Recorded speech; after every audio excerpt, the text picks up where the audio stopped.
à l'ARDI. Donc l'ARDI, c'est l'Agence régionale du développement et de l'innovation.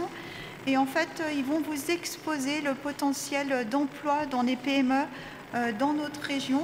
Et je vais les laisser se présenter également. Voilà, je vous souhaite une bonne conférence.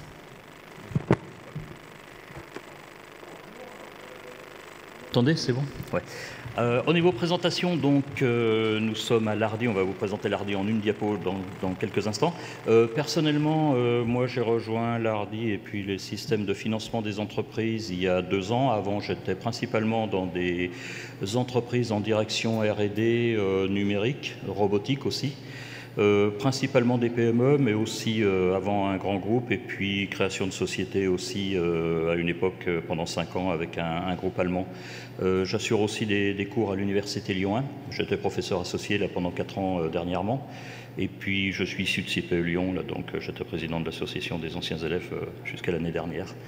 Voilà, je laisse Bertrand se présenter. Bonjour, comme on est de même taille, on prend tous les deux à l'estrade. Donc, Bertrand Berg, je travaille à l'ARDI depuis 4 ans, à mon âge, comme celui de Patrick. On a bien sûr beaucoup d'expérience en termes de diplômes. J'ai 2 masters et un MBA. J'ai travaillé dans une industrie pharmaceutique biomédicale, en R&D, direction générale. J'ai créé aussi beaucoup de start-up. C'est un univers que j'aime beaucoup. Je vois un public jeune, donc on aura peut-être à échanger par la suite. Mais peut-être êtes-vous là, sans doute, pour savoir si il est possible de travailler dans une PME. Et on va essayer aussi de vous développer l'intérêt de travailler dans une PME comparé à un grand groupe. Il y a des avantages et inconvénients. C'est un peu le sujet de... Enfin, je pense que c'est comme ça que vous l'attendez. Donc, on va commencer à vous dire 2 mots de l'ARDI, Agence régionale de développement et d'innovation. C'est une structure d'une 50aine de personnes, une association financée par la région. Vous savez que la région a de plus en plus un rôle dans le développement économique, et pour ça, elle a besoin d'un bras armé qui est l'ARDI. Donc, c'est plutôt des profils techniques, scientifiques qui travaillent avec plusieurs missions. On accompagne les entreprises dans leur développement en passant par l'innovation. Je préfère que vous alliez voir sur le site de l'ARDI, mais ce sera une image donnée parce que la mission de l'ARDI va changer, comme son nom. Vous connaissez la fusion qui s'opère entre l'Auvergne et la région Rhône-Alpes. Donc on va avoir un nouveau nom et on aura 4 piliers pour développer économiquement la région.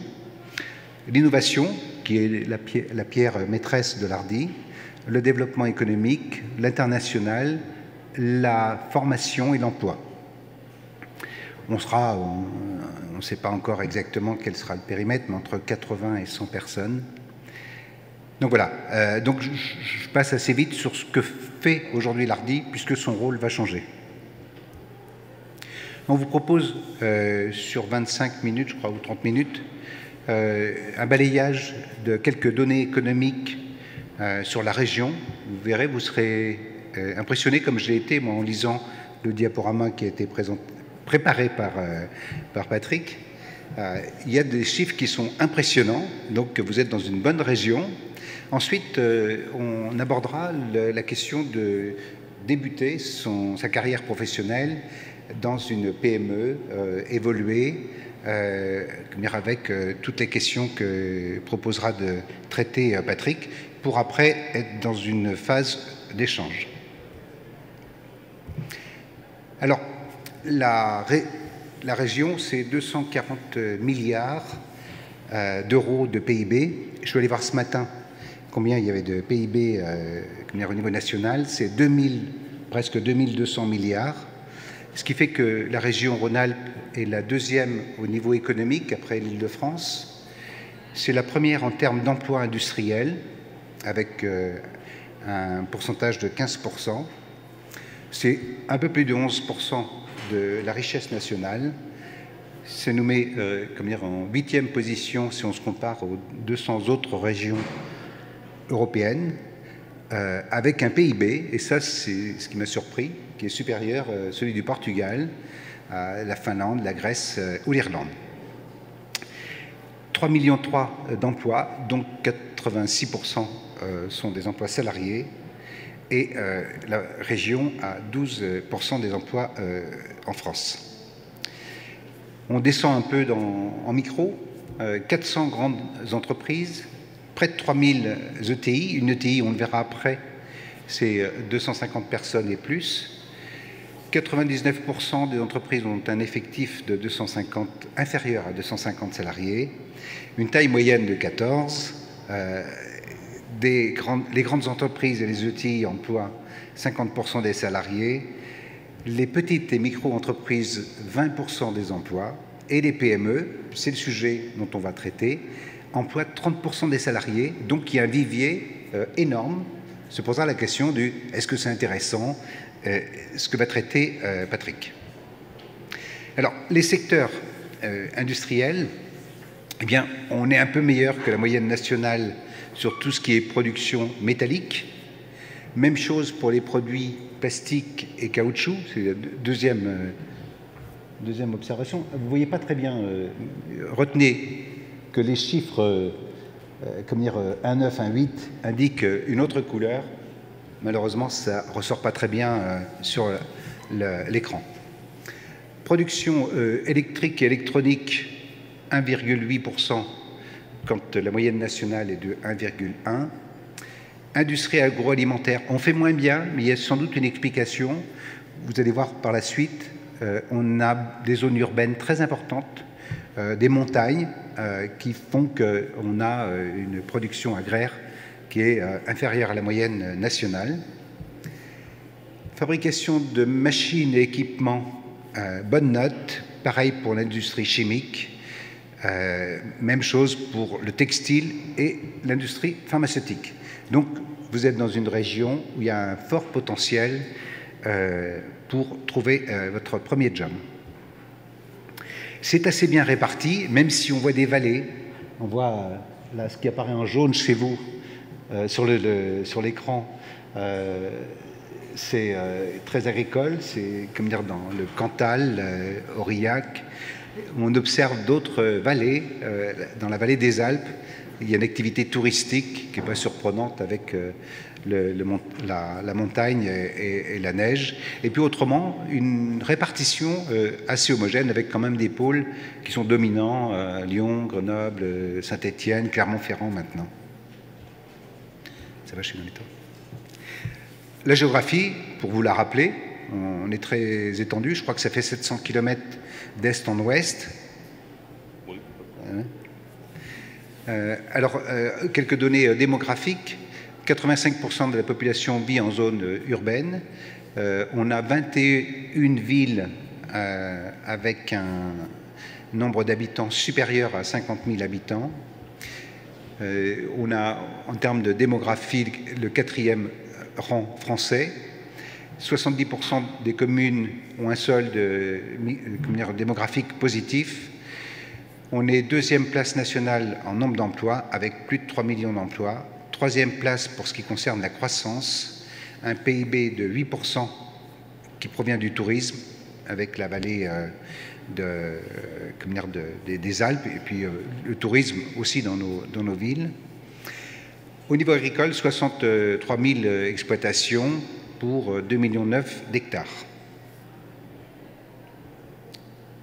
Voilà, je passe la parole à Patrick. Merci Bertrand. Donc, ce qu'on va regarder maintenant, c'est, on vient de le voir, il y a un énorme potentiel en région Auvergne-Rhône-Alpes. Donc, on va voir en fait les choses un petit peu plus pratiquement. Quel est l'intérêt d'aller travailler dans les PME? Qu'est-ce qu'on y trouve? D'abord, une première diapo pour bien refixer ce que veut dire PME, ce que veut dire TPE. ETI. Donc là, vous avez la classification des entreprises. Donc on retrouve les TPE et puis les micro-entreprises, moins de 10 salariés. Et puis les PME couvrent les petites entreprises et moyennes entreprises. Donc on est entre 10 et 250 salariés. C'est comme ça qu'on, disons, cerne à peu près les PME. Puis ensuite, on passe dans des grandes entreprises. On a une caractéristique en France, c'est d'avoir, comme on l'a vu, beaucoup de petites et moyennes entreprises, contrairement par exemple à l'Allemagne où il y a beaucoup plus de sociétés importantes, une densité différente. Sur un plan personnel, on l'évoquera peut-être tout à l'heure pendant les questions-réponses, et puis on l'a juste amorcé par rapport à notre parcours professionnel. Moi, j'ai commencé par des grosses sociétés, ensuite je me suis tourné vers les PME parce que je me sentais plus à l'aise dans les PME. On a des modes de fonctionnement, on peut se poser la question, est-ce qu'on a envie de travailler sur un mode carrière, en gros, ou plutôt sur des modes projet? La tendance actuelle, c'est plutôt de travailler sur des modes projet. C'est ce qu'on constate et puis c'est ce que je fais. C'est-à-dire tant qu'on trouve dans une société des projets intéressants qui nous enrichissent personnellement, qui permettent d'évoluer, ma foi, on est bien. Et puis la tendance aujourd'hui, c'est de dire quand la société nous offre plus de projets vraiment intéressants, on a envie de changer. On est plus mobile qu'avant et il faut s'attendre dans les années futures à avoir une mobilité plus forte. Ça n'empêche pas qu'on puisse travailler en mode carrière, hein. Je veux dire, c'est pas incompatible. On n'est pas là pour faire une opposition entre grandes sociétés et puis PME, c'est tout simplement des choix personnels, des goûts aussi qui peuvent s'affirmer. Alors ça peut varier en fonction de l'âge, hein. C'est pas quelque chose d'inscrit de façon définitive. Donc en mode projet, ma foi, on a moins d'identification par rapport à la société, on a moins de recherche d'identification sociale par rapport à son travail. Et puis, comme on le voit ici, on essaye d'équilibrer un petit peu mieux ses vies. Ça, c'est aussi la tendance qu'on constate. Et les entreprises font attention aujourd'hui au bien-être, entre guillemets, des salariés. Il y a une époque où on cherchait un engagement complet des salariés, c'est la prédominance de la vie professionnelle. Aujourd'hui, on fait un peu plus attention à ce que le salarié ait quand même des loisirs, une vie familiale, qu'il soit mieux dans sa vie globalement. Donc il y a une recherche effectivement d'équilibre entre la vie professionnelle, personnelle, familiale, sociétale, à prendre en compte aussi dans vos choix de poste. Il y a des gens qui sont plus à l'aise pour créer des startups, pour être, disons, des créateurs, un peu des aventuriers, qui ne sont pas spécialement attachés à la sécurité. On en voit très très souvent, des gens qui montent les startups, hein, on en entend parler. Donc c'est des gens qui, une fois qu'ils ont créé, ils sont malheureux parce qu'ils n'ont pas envie de gérer, et donc ils repartent pour créer autre chose. Bon, c'est un profil, vous avez peut-être ce profil. Il y a des gens qui cherchent, qui sont des gestionnaires, c'est-à-dire ils sont bien dans des structures où ils font un travail répétitif, dans un environnement sécurisé. Bon, c'est un profil. Puis il y a des gens qui sont un petit peu intermédiaires comme moi, qui aiment bien innover, mais avec une certaine sécurité, avec un certain environnement. Donc c'est un profil intermédiaire. Donc à vous de réfléchir effectivement quel peut être un peu votre profil, quel peut être un peu votre engagement par rapport au travail. On peut très bien avoir envie de dire pendant 2-3 ans je vais m'impliquer totalement dans le travail et puis à un autre moment de sa vie de dire j'ai envie de consacrer un peu plus de temps à sa famille. L'avantage qu'on a quand on a des diplômes, et on le constate quand même, c'est qu'on peut avoir une certaine mobilité, on peut faire des choix dans le travail, je veux dire on n'est pas obligé de subir son travail, ça c'est un point important, et le fait de bien choisir son travail c'est quelque chose qui est important pour l'équilibre personnel. Alors là on va voir un petit peu 7 bonnes raisons de travailler dans une PME. Le mode est différent d'une grande entreprise. Moi, j'ai constaté, je l'ai vécu. Au fil du temps, j'ai préféré travailler dans les PME, principalement pour les raisons qui sont exposées ici. Je vous laisse lire, si vous voulez, les textes.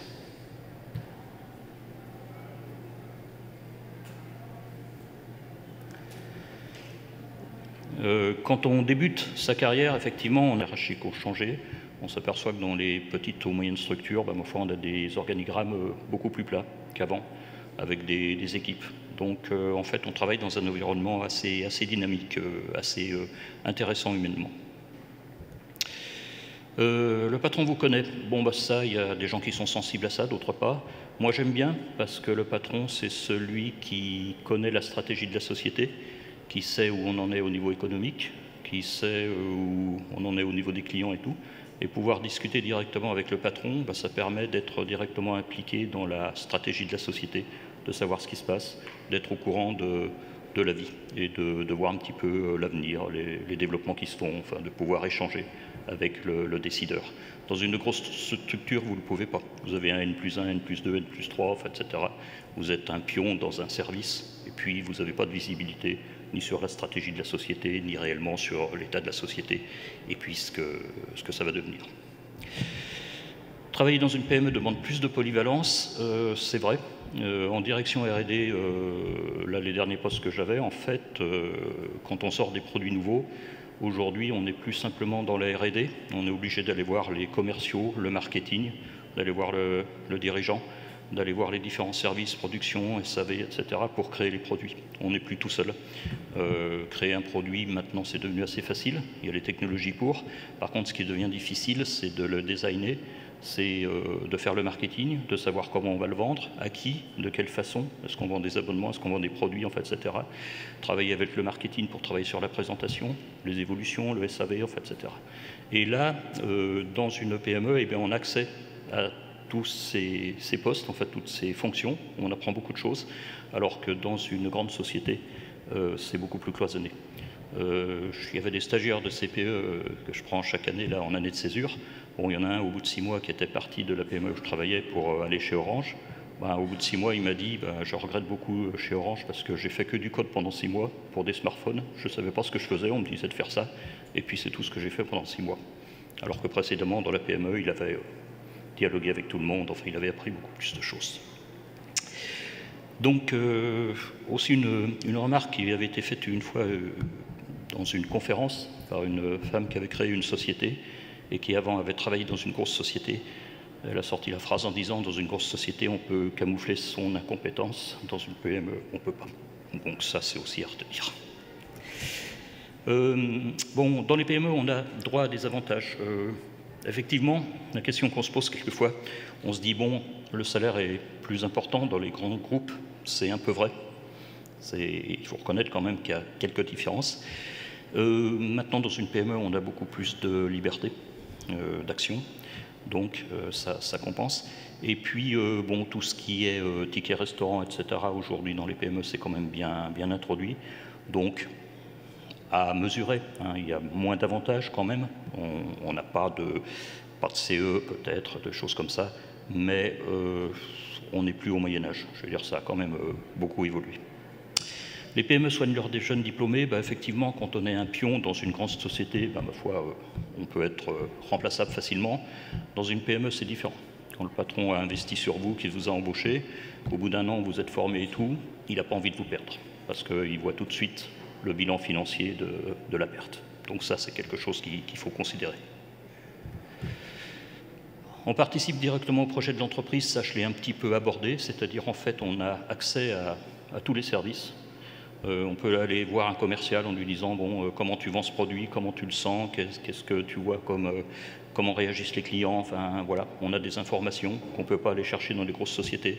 Pareil pour le marketing, on peut aller donner des informations, dire tiens, peut-être cet argument serait plus intéressant.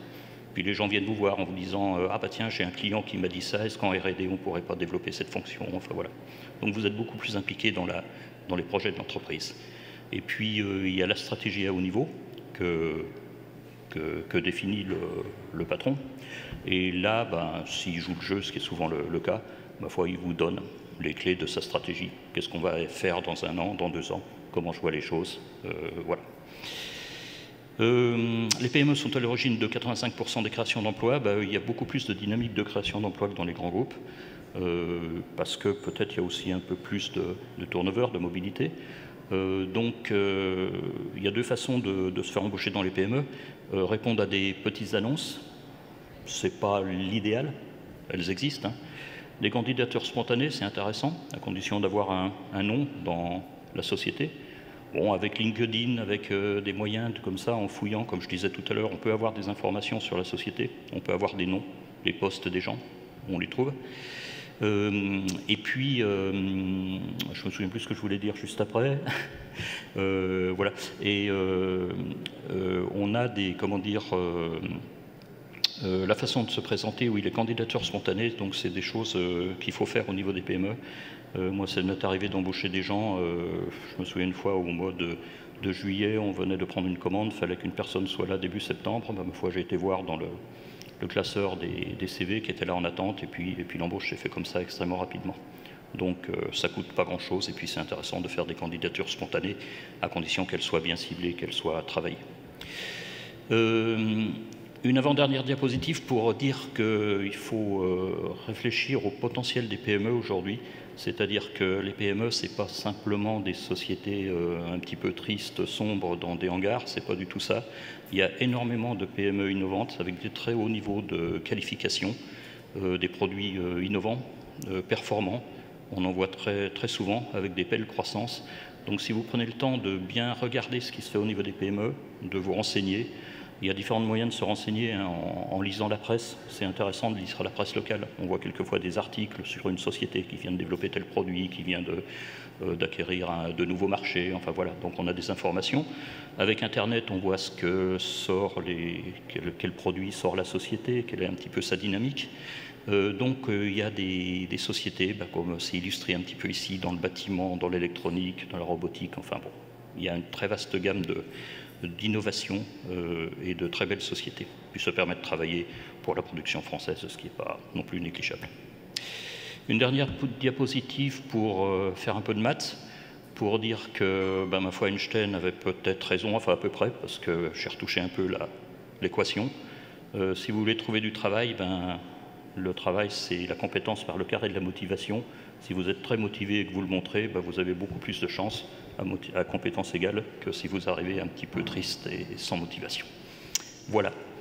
J'ai terminé juste dans les temps apparemment, donc on est prêt à répondre à vos questions. Merci.